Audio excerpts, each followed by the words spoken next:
Santali Language and Grammar YouTube channel re joto ko joharin badai choye buna.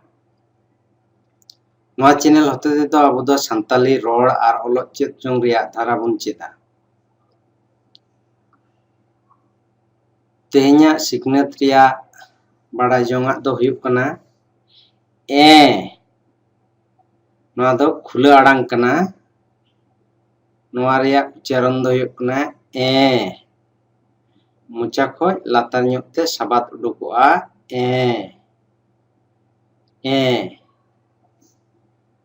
Tehny do noa babod gibon chet jonga.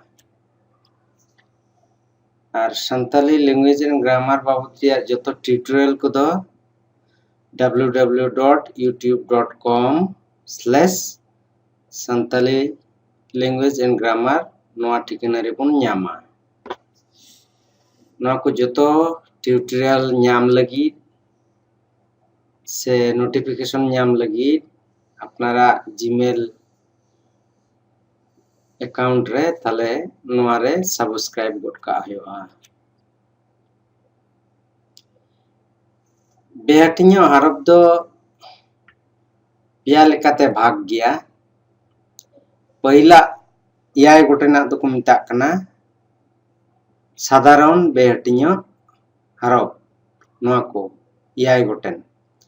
Ar dosara pia do ko metak kana jor ema behatinyo harap. Ar tesar ser riyak noa irel goten do ko metak kana mu arang behatinyo harap. Noa ko do joto te irel goten mena'a.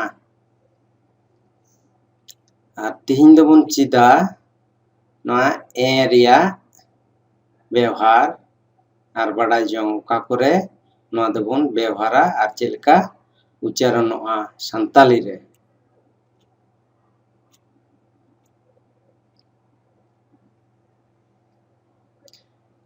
Noa tesar line riyak do laharin men god ke je mu arang behatinyo harap ko metak kana.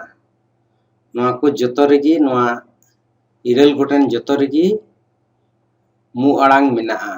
Noa ko অক্ষর se harap re abu do mu arang lekate bon aranga. Ar tehnya bishoy do noa mu arang harap riyak kan tabuna noa tehnya badai jong riyak. Tale noa riyak bon badai jonga.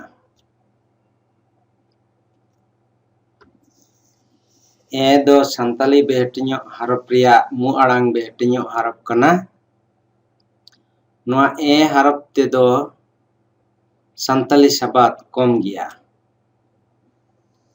Noa do Santali grammar re sabat binaw se jodaw re ব্যবহারক kana. Jeleka chere, med, renet nungka eman ko aima mena'a. Tale abu do ror de do thik gibon ror da olo okte re noa mu arang chinha se noa okkhor adi sontor te bon ola karon noa do katik khoj gibon ol hewaw kana. Khali Santali olok re diacritical chinha ব্যবহার huyuga. Ar maximum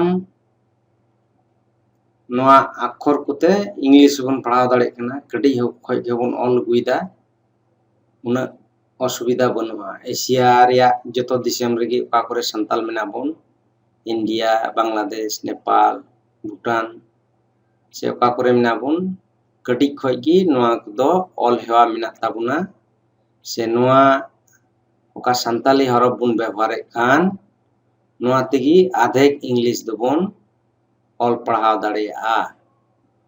Khali ucharon re abo badai jong huyuk tabuna diacritical mark ব্যবহার kate oka leka Santali bon ucharonek kan ol reho onka bon disaya. Ma tale johar joto ko noa tutorial nyel lagid aima sarhaw.